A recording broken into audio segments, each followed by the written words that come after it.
বর্তমানে মোবাইল খুলে একটি বিষয় খুব স্পষ্ট হয়ে ওঠে।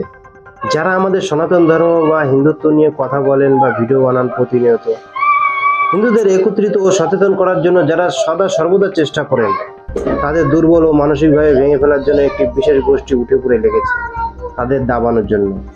সবচেয়ে উদ্বেগের বিষয় হলো ওই সব ব্যক্তির ভিডিওগুলোর কমেন্ট বক্সে যারা কমেন্ট করেন, সমাজ বিরোধী বা দেশ বিরোধী কমেন্ট করেন, তাদের বেশিরভাগ প্রোফাইলই কিন্তু ফেক অ্যাকাউন্ট।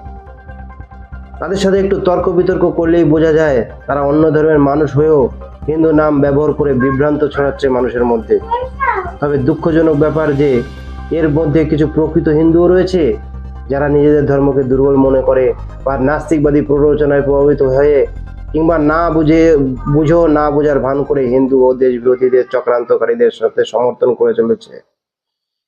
আমার মতো কোনো হিন্দু ভাই বা বোনের মধ্যে যদি এই একই কথা ঘুরপাক খায়, তবে অনুরোধ করব চুপ থাকবেন না। তারা যদি আমাদের ধর্মের মানুষকে দুর্বল করতে এতটা সক্রিয় হতে পারে, তবে নিজেদের অস্তিত্ব ও ঐতিহ্য রক্ষা করতে আমাদেরও সমানভাবে জাগৃত ও শক্তিশালী হতে হবে। মনে রাখবেন, যে সাপের বিষ নেই মানুষ তাকে কখনো ভয় পায় না। আর রাজনীতিতে আপনার পছন্দের দল ভিন্ন হতে পারে, কিন্তু যখন কথা আসবে সনাতন ধর্মের এবং আমাদের অস্তিত্বের, তখন সব রাজনৈতিক ভেদাভেদ ভুলে সনাতন ধর্মকেই সবার আগে স্থান দেওয়া উচিত আপনার।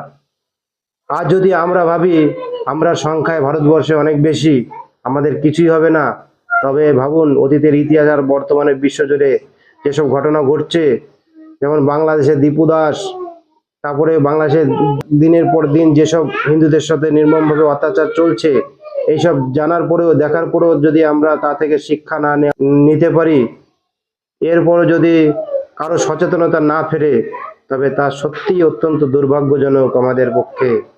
তাই আসুন নিজেদের সংস্কৃতি ও ধর্মের প্রতি আমরা শ্রদ্ধাশীল হই বা ঐক্যবদ্ধ হই।